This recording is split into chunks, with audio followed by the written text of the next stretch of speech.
Buongiorno da Sicilia 24, le principali notizie. Ucciso e carbonizzato per contrasti su droghe, spa e gioco d'azzardo. 2 arresti, tra loro il figlio di un esponente del clan Cappello Bonaccorsi di Catania. Vampe di San Giuseppe, notte di guerriglia a Palermo, aggrediti i vigili del fuoco che stavano spegnendo un rogo. 5 finiscono in ospedale, lancio di pietre e bottiglie, danni ai mezzi di soccorso. Misteriosa morte di una neonata all'ospedale di Enna, poche ore dopo il parto a Canicattì. La procura di Agrigento ha aperto un'inchiesta. Guerra e caro carburanti, il governo taglia temporaneamente i 25 centesimi di accise, ma alla pompa il calo dei prezzi non è immediato. Pochissimi gestori hanno già adeguato i prezzi. A Catania nemmeno le telecamere di sorveglianza fermano gli incivili. In piazza Palestro c'è una discarica abusiva, l'immondizia si accumula sotto le videocamere. Festa del papà, canti, letterine, poesie, tanti lavoretti dei bambini nelle scuole, in tavola i dolci della tradizione. Calcio, Catania sul campo, prime indicazioni tattiche di Viali che deve scegliere tra la difesa a 3, eredità di Toscano, e quella a 4 che rappresenterebbe la novità per i rossazzurri. Il Palermo fa fatica con le big e si allontana anche dal terzo posto. Sabato le squadre di Inzaghi va a Padova per ritrovare i 3 punti.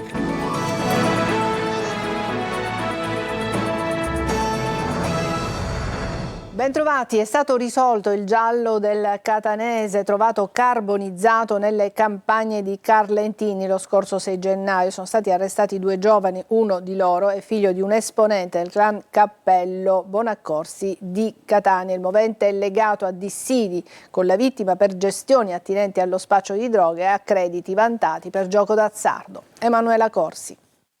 Un regolamento di conti in tipico stile mafioso, maturato per questioni legate allo spaccio di droghe e al gioco d'azzardo. Risolto il giallo della morte di Salvatore Privitera, il 35enne catanese trovato carbonizzato all'interno di un'auto a Carlentini, nel Siracusano. La macabra scoperta è avvenuta lo scorso 6 gennaio. Ad ucciderlo con un colpo di pistola alla nuca, secondo la DDA di Catania, sarebbero stati Pietro Catanzaro, di 36 anni, figlio del più noto Giovanni, esponente del clan Cappello Bonaccorsi, e di Danilo Sortino, 23enne, con precedenti di spaccio. I 2 sono stati arrestati dai carabinieri dei comandi provinciali del capoluogo etneo e di Siracusa con l'accusa di omicidio, soppressione di cadavere, porto abusivo di armi e danneggiamento seguito da incendio aggravati dal metodo mafioso. Come potete ben immaginare, quando insorgono delle controversie sui pagamenti, sulle forniture, non si può andare dal giudice civile e chiedere un decreto ingiuntivo, ma i metodi, di riscossione o di risoluzione di queste controversie sono, ben diversi. L'efferato delitto è stato compiuto il 5 gennaio al villaggio Ippocampo di Mare a Catania, dove abita Catanzaro, uno degli arrestati che avrebbe vantato dei crediti nei confronti di Privitera, soprattutto per gioco d'azzardo praticato dalla vittima. Secondo la ricostruzione della procura, i 2 arrestati avrebbero prima cercato di fare sparire le tracce innescando un rogo sul luogo del delitto, poi hanno messo il cadavere all'interno della T-Roc presa a noleggio dalla vittima e si sono diretti in contrada San Demetrio a Carlentini. La macchina è stata rinvenuta carbonizzata assieme alla vittima in una contrada di Carlentini, e la prima cosa che abbiamo fatto è cercare di risalire alla proprietà dell'autovettura. Lì ci siamo accorti che c'era un GPS e quindi dal GPS abbiamo ricostruito tutti i vari passaggi dell'autovettura. Secondo gli investigatori ci sarebbero altre persone coinvolte nel delitto del giovane catanese. C'è un nuovo pentito nel procedimento Idra sulla presunta alleanza tra esponenti delle 3 mafie in Lombardia ed è Gioacchino Amico. Una nuova collaborazione nel maxi processo che è venuta a galla oggi nella prima udienza del processo del filone ordinario sulla presunta alleanza tra i clan all'ombra, come ricostruito dalle indagini, degli affari di Matteo Messina Denaro, il capo dei capi di Cosa Nostra, morto nel 2023. A Palermo vampe e disordine la notte di San Giuseppe, allo Zen i disagi maggiori, Sassaiole contro le forze dell'ordine. Marco Gullà. È stata una notte di fiamme, di tensione e di disordini a Palermo. Nonostante i divieti, le bande di giovanissimi hanno atteso che calasse il sole per poter incendiare tutto ciò che gli capitasse a tiro per festeggiare San Giuseppe con le tradizionali vampe. San Giuseppe! Caccia vuole una bella ricezione, un po'. I disagi maggiori allo Zen, almeno 5 le automobili date alle fiamme, insieme a cassonetti, elettrodomestici, legna, mobili e divani. Fuoco e fumo alti più di 3 metri. Polizia e carabinieri anche in altri quartieri di Palermo sono stati obiettivo di Sassaiola insieme ai vigili del fuoco. Guerriglie urbane con giovanissimi incappucciati a tirare pietre e bottiglie contro le forze dell'ordine. Un San Giuseppe, come sempre, macchiato dall'inciviltà. Sui social da settimane i ragazzini avevano promesso guerra. Su TikTok, in particolare, correva una sfida tra quartieri.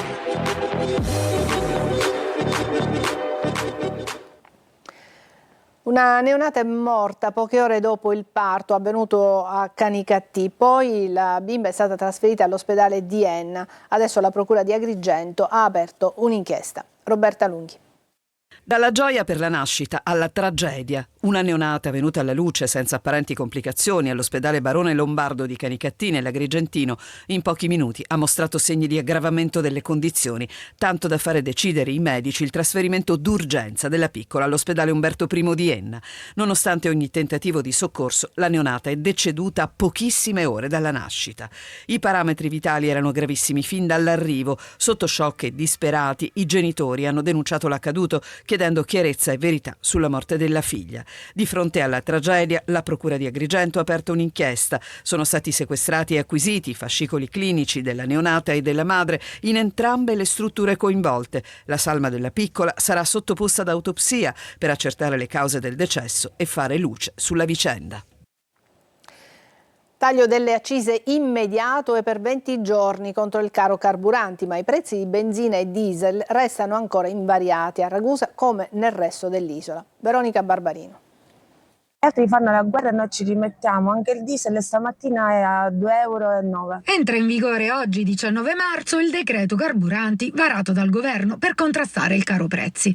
Ma questa mattina a Ragusa, come nel resto della Sicilia, i benefici non si sono ancora fatti sentire. Sto girando come una forsennata per trovare un benzinaio dove la benzina costa di meno. Io ho una macchina diesel e ovviamente sono da una settimana che ho problemi perché vedo questo gasolio che va alle stelle.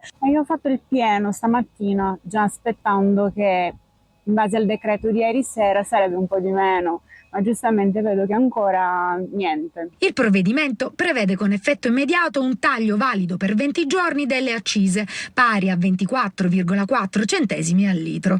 Eppure, dopo settimane di rincari, nei distributori i prezzi restano ancora elevati, alimentando il malcontento degli automobilisti. Abbiamo abbassato il prezzo del carburante. In questo momento diciamo 2,005 il gasolio e 1,755 la benzina, diciamo è il prezzo finito. A parte il decreto che è passato, è direttamente l'azienda che deve dare l'ok per il prezzo. Il taglio delle accise non sembra ancora essere stato recepito. I prezzi di benzina e diesel restano invariati e in alcuni casi salgono ancora. Pertanto i ministri delle imprese e del Made in Italy hanno avviato già da questa mattina, in collaborazione con la Guardia di Finanza, un'immediata azione di controllo sulla rete di distribuzione dei carburanti in città e autostrade. Vado al lavoro per pagarmi la benzina, questo è un paradosso. Un'imponente fabbrica clandestina di sigarette è stata scoperta alla Guardia di Finanza di Palermo in provincia di Verona. È la quarta fabbrica clandestina scoperta in 9 mesi. Maglio Viola. Una vera e propria fabbrica clandestina di sigarette in grado di produrre 4 milioni di pezzi al giorno. L'hanno scoperta i finanzieri di Palermo nel Veronese ed esattamente a Castagnaro. I Baschi Verdi sono risaliti alla fabbrica grazie a una serie di indagini partite dal sequestro di sigarette con marchi falsificati avvenuti a Palermo. Sotto la direzione della Procura europea le fiamme gialle hanno risalito la filiera degli acquisti fino ad arrivare nelle province di Verona e Padova, dove hanno proseguito le indagini con i colleghi locali. Alla fine hanno fatto irruzione nella fabbrica clandestina realizzata secondo i più moderni standard di produzione. All'interno, in un capannone di 5.000 metri quadrati, erano stati allestiti 108 bancali di produzione, rinvenute anche 8 tonnellate di tabacco triturato pronto per il confezionamento delle sigarette e 17 tonnellate di sigarette già confezionate in pacchetti con marchio Marlboro e Winston perfettamente falsificati. A gestire gli impianti del valore di circa 2 milioni di euro erano in 11 fra bulgari e ucraini che sono stati denunciati. Si tratta comunque di persone probabilmente sfruttate, visto che erano alloggiati tutti in stanze di fortuna ricavate nello stesso stabilimento. Durante l'inchiesta i finanzieri sono risaliti anche ad altri 2 impianti minori in provincia di Padova ed esattamente a Monselice e Terrassa, dove sono stati sequestrati altri 31 bancali e 9 tonnellate di sigarette e denunciate altre 2 persone. Il giro d'affari dell'organizzazione è stato valutato in circa 700.000 euro al giorno, pari a 240 milioni di euro l'anno, per un danno all'erario stimato in 160 milioni. E ora vi mostriamo a Catania una discarica abusiva in piazza Palestro, si trova sotto 3 telecamere di sorveglianza. È andato per noi Tonino De Mana. Una telecamera da, come mai che non mi ne nessuno niente? 1, 2, 3. Non sappiamo se funzionano e se realmente sono utili. Di fatto potrebbe trattarsi della prima discarica videosorvegliata. Siamo nel cuore di Catania, esattamente in piazza Palestro, dove l'accumulo di immondizia fa male, molto male, più dell'Eternit con le sue cancerogene fibre di amianto. Non credevano ai propri occhi gli operatori di Gema, che si occupa della raccolta dei rifiuti nell'800, quando all'alba si sono ritrovati davanti a questo desolante scenario. In bella vista, oltre agli immancabili sacchetti pieni di spazzatura, scarti edili, pneumatici, giocattoli, copricerchioni, serrande e, come detto, l'Eternit, quest'ultimo tipologia di rifiuto pericoloso che richiede una squadra specializzata per la rimozione. In molti passano, guardano e si indignano. Ho visto che lei guarda indignato questo accumulo. Sì, posso guardare, ma non posso fare niente. Che il sindaco non lo sa che funziona così. Altri preferiscono non parlare, tanto sarebbe difficile trovare le parole giuste per un simile scempio. Qualcosa però bisogna fare, magari guardare con attenzione le stesse telecamere ed individuare l'ennesimo incivile. A Catania criticità e irregolarità amministrative sono state riscontrate dalla task force coordinata alla polizia in 2 attività commerciali delle quali non è stato reso noto il nome, particolarmente frequentate, contestando sanzioni per oltre 32.000 euro. In tema di sicurezza alimentare il primo controllo in un ristorante di Largo Paisiello, il secondo controllo in un locale del lungomare. Irregolarità amministrative sono state rilevate anche in una discoteca di Viale Africa. E adesso andiamo a Niscemi. Dopo lo scontro sui ritardi nel post frana con accuse di burocrazia e repliche dell'IRFIS, a Niscemi si prova ora a sbloccare le pratiche che sono ferme ormai da un po'. Gerry Italia. Nasce dai ritardi nei pagamenti e dalla richiesta di nuova documentazione la polemica esplosa nei giorni scorsi a Niscemi sui ristori destinati a imprese e liberi professionisti colpiti dalla frana. Da una parte le proteste del sindaco e dei beneficiari, dall'altra la replica dell'IRFIS che rivendica la correttezza delle procedure e annuncia assistenza sul territorio. Dopo il botta e risposta la situazione entra adesso in una fase operativa. Nelle ultime ore infatti i tecnici dell'istituto sono arrivati in città per verificare le criticità che hanno rallentato l'iter delle pratiche e individuare soluzioni per sbloccare le erogazioni. Ci stanno lavorando a eliminare qualsiasi disguido e quindi nelle prossime ore vi rendiconterò su quello che è il risultato, ma come costume nostro stiamo sul pezzo, lavoriamo quotidianamente, minuto dopo minuto, per risolvere i problemi dei cittadini. Al momento, su 59 domande presentate, 18 sono già state liquidate, mentre 39 restano in fase di istruttoria. Proprio su queste si concentra l'attenzione per comprendere quali elementi abbiano determinato rallentamenti o blocchi nelle procedure. Si tratta di richieste che arrivano da diversi settori, attività di ristorazione, servizi estetici e altre realtà produttive che hanno subito pesanti conseguenze durante il periodo di chiusura. Stiamo lavorando a questi 39 per capire cosa era che li aveva un attimino frenati o rallentati, ma oggi ripartiranno, perché per noi è fondamentale che chi ha perso il lavoro abbia la puntuale risposta che merita per il ristoro e anche per la ripartenza, chiaramente. L'obiettivo adesso è accelerare le verifiche e garantire tempi certi. Dopo giorni di tensione la priorità resta una: trasformare le procedure in risposte concrete per un territorio che prova a ripartire. ANAS ha avviato le operazioni di demolizione del viadotto Maddaluso, sito lungo la strada statale 640 fra i territori di Agrigento e Porto Empedocle. L'intervento complessivo prevede la sostituzione dell'attuale impalcato con una nuova struttura in acciaio progettata per migliorare le prestazioni statiche e la durabilità dell'opera, oltre a garantire standard più elevati in termini di sicurezza e funzionalità. Letterine, poesie, dolcetti e biglietti, i bambini festeggiano così i loro papà. Sentiamo Tonino De Mano. Che giorno è oggi? Oggi è il 19 marzo, San Giuseppe, ma è anche la festa del papà. Un messaggio appena svegli, una letterina, un dolcetto, un biglietto. Non conta l'età per festeggiare la festa del papà, pilastro della famiglia ed una delle figure più importanti delle nostre vite. Eroi e campioni e come tali meritano una coppa. E cosa c'hai in mano?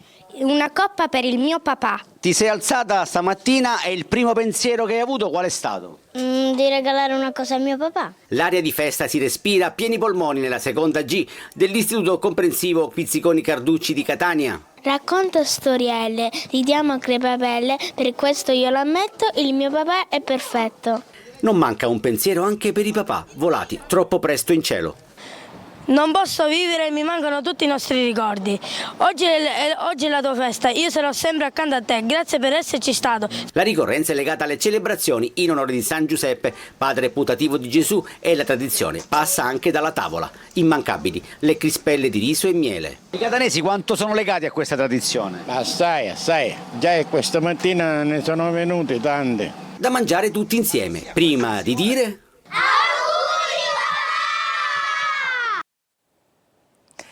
Adesso una breve pausa, tra poco.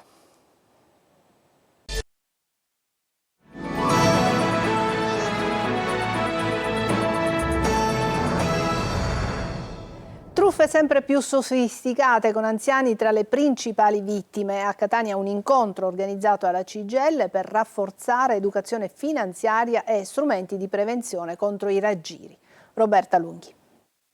Anziani sempre più nel mirino delle truffe, soprattutto online. Tra SMS ingannevoli e finte telefonate, i raggiri diventano sempre più sofisticati e difficili da riconoscere. Da qui l'importanza dell'educazione finanziaria al centro dell'iniziativa Blocca le frodi ora, promossa a Catania da SPI, CGIL, CGIL e Federconsumatori, con l'obiettivo di informare e proteggere i cittadini più esposti. Conoscere i rischi è il primo passo per difendersi. Parlare di educazione finanziaria e dare uno strumento alle persone per la legalità economica, ma anche per difendere i loro risparmi e per tutelarsi soprattutto in quest'epoca digitale dalle nuove frodi e dai nuovi rischi. I numeri parlano di un fenomeno in crescita costante che colpisce le persone più anziane, spesso più vulnerabili anche a causa della solitudine, della scarsa familiarità con gli strumenti digitali. Per contrastarlo, spiegano gli organizzatori, però non basta la tecnologia. Noi proprio per questo motivo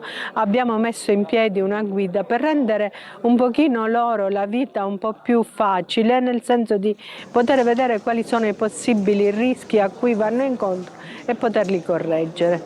Un impegno che va oltre la prevenzione. Difendere il risparmio significa garantire autonomia, dignità e qualità della vita.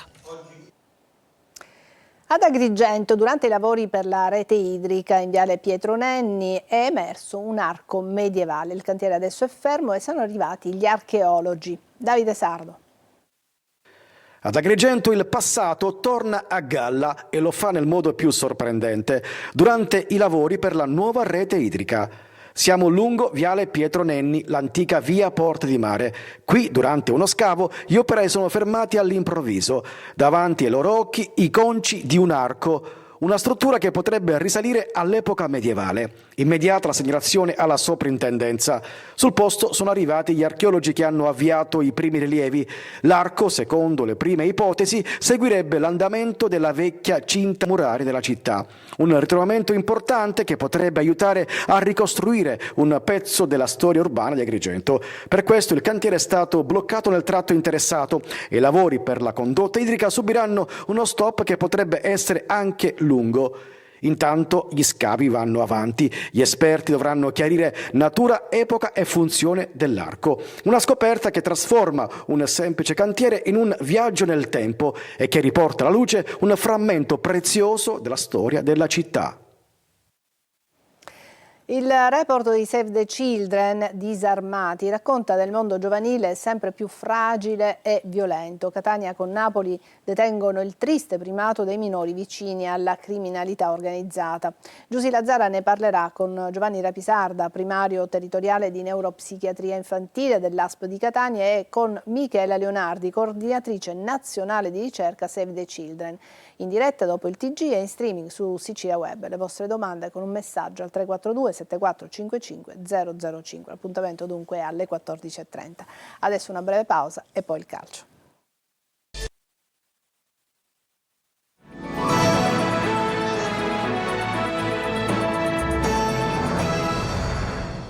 Eccoci al calcio, lavori in corso al Massimino per il Catania che deve assorbire i metodi del neo allenatore Viali. Lunedì con il Casarano la prima partita del tecnico che ha sostituito Toscano. Marco Carli.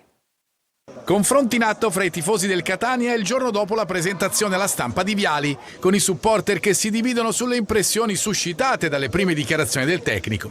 Di certo la volontà della dirigenza è chiara, almeno sotto l'aspetto tattico, avere un'alternativa, un cosiddetto piano B. Dal lavoro di Toscano Viali attingerà, ma l'ha detto anche lui, la squadra può fare qualcosa di diverso. Per intenderci, dalla difesa 3 si piegherà anche su quella 4, magari su quel 4-2-3-1 che sembra rappresentare la veste tattica forse più appropriata per questa squadra. Una cosa che dico spesso alle mie squadre, lavoreremo la tattica per giocare meglio dell'avversario, ma la tattica non vince, signori, vince il cuore, vince l'alchimia. Lavoro in corso al Massimino e al Cibalino. La certezza è che bisognerà fare alla svelta. Lo sa, e l'ha detto il nuovo mister, lo sa la dirigenza. Le 6 partite servono a blindare il secondo posto e poi ci sono i play-off, in cui non ci devono essere assilli, ma c'è un obbligo. Competere per vincere per i propri tifosi, questa è obbligata. Dopo il pari con la Juve Stabia, il Palermo vede allontanarsi anche il terzo posto, adesso distante 4 punti. Sabato i rosanero saranno a Padova per tornare a vincere. Marco Gullà. Scontro diretto quanto mi costi. Per il Palermo è proprio il caso di dirlo. La formazione rosanero non ha mai vinto contro una delle prime 8 in classifica. Un tabù che si sta rivelando il vero tallone d'Achille nella rincorsa alla Serie A. L'ultimo passo falso, quello di martedì scorso al Barbera contro la Juve Stabia. In 10 partite giocate contro le formazioni attualmente nelle prime 8 posizioni della classifica, i rosanero hanno racimolato 6 punti, frutto di 6 pareggi e 4 sconfitte, troppo poco. Questa squadra ha sempre dato, da un punto di vista morale, salvo magari qualche episodio, delle prestazioni dove insomma non è mai venuta meno. Sicuramente nelle ultime partite abbiamo fatto qualche errore di troppo che dobbiamo cercare di limitare e dobbiamo lavorare su quello e sicuramente continuare con quello che è la forza del nostro gruppo. Il Palermo deve ripartire vincendo, anche perché da ieri anche il terzo posto, occupato dal Frosinone, inizia ad essere distante, ben 4 punti dopo la vittoria dei Ciociari contro il Bari. Rosanero sabato all'Euganeo contro il Padova, una partita alla portata dei siciliani che però in trasferta hanno un trend da metà classifica. Tornerà Ranocchia che contro la Juve Stabia ha scontato la squalifica. Ci fermiamo qui, è tutto per questa edizione di Sicilia 24. Vi lascio al Focus con Giusy Lazzara. Grazie per l'attenzione e buon pomeriggio.